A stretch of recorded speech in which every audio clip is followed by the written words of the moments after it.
Good morning student.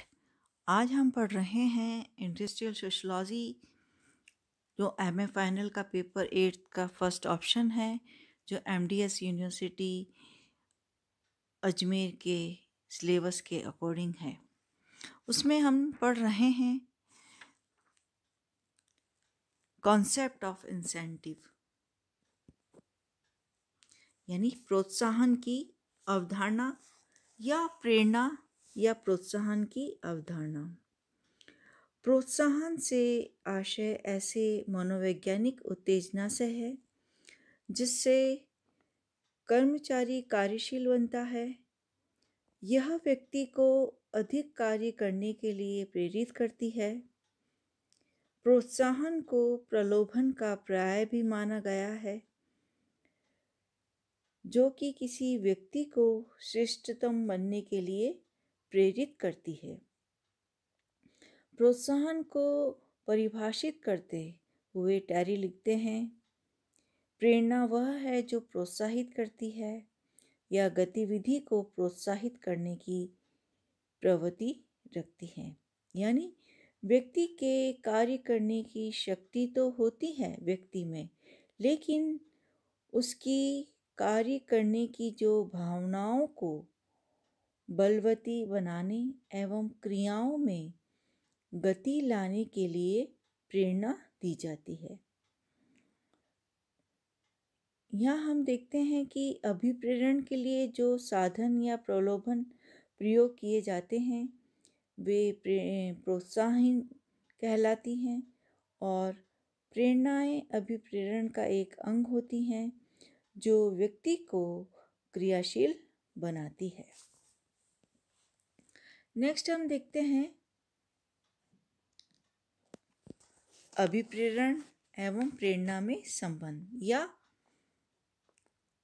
प्रोत्साहन और अभिप्रेरण में संबंध, relation between motivation and incentive.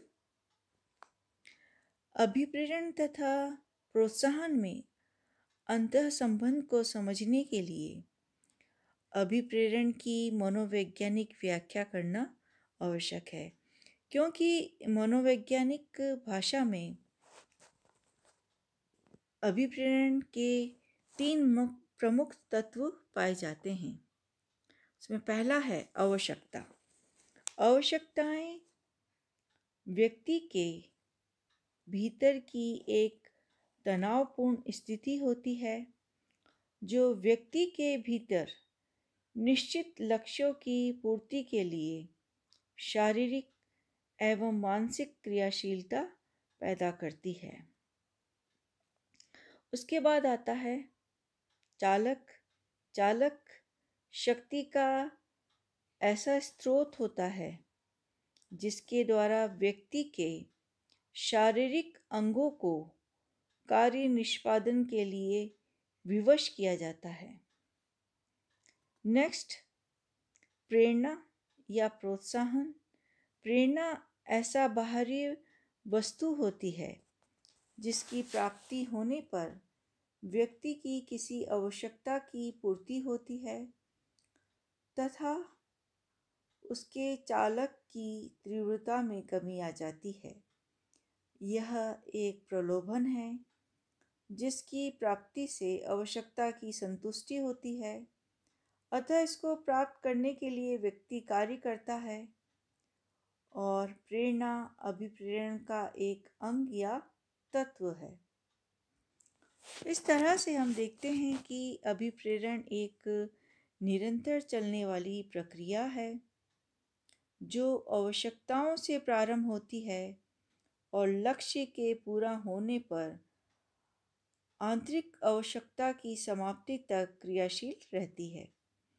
तो आंतरिक आवश्यकताओं के संतुष्ट होने पर समाप्त होना ही अभिप्रेरण है, जबकि बाहरी वस्तु प्रेरणा है जिसके मिलने से आवश्यकता संतुष्ट होती है तथा व्यक्ति के चालक की तीव्रता में कमी आती है। तो इस तरह से हम देखते हैं कि अभिप्रेरण और प्रेरणा में क्या संबंध है। अब हम देखते हैं कि प्रोत्साहन या प्रेरणाओं की आवश्यकता क्या है।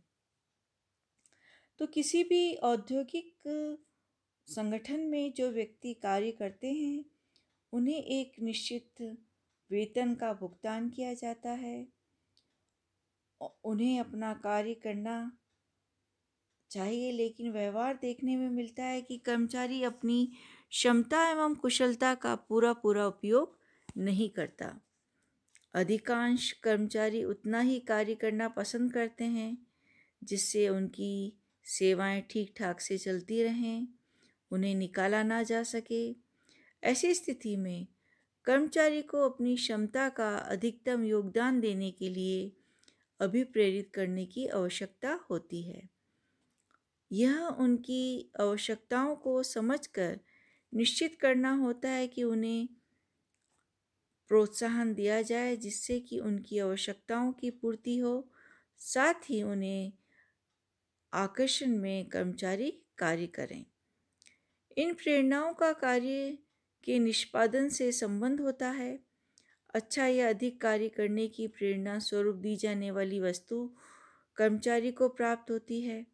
इसलिए कर्मचारी को प्रेरणाएं दी जाने पर वह अधिक लगन, निष्ठा एवं उत्साह से कार्य करता है।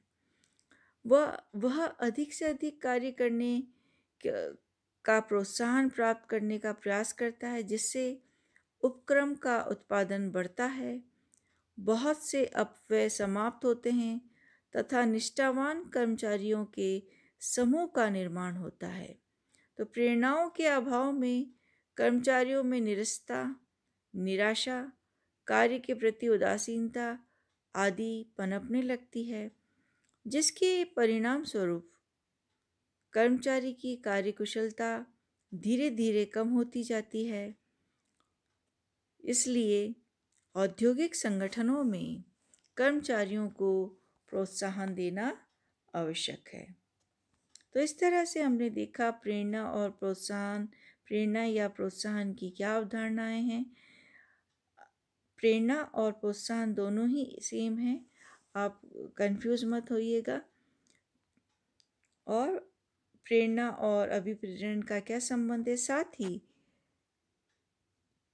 प्रेरणाओं की आवश्यकता क्या है। Thanks, have a nice day.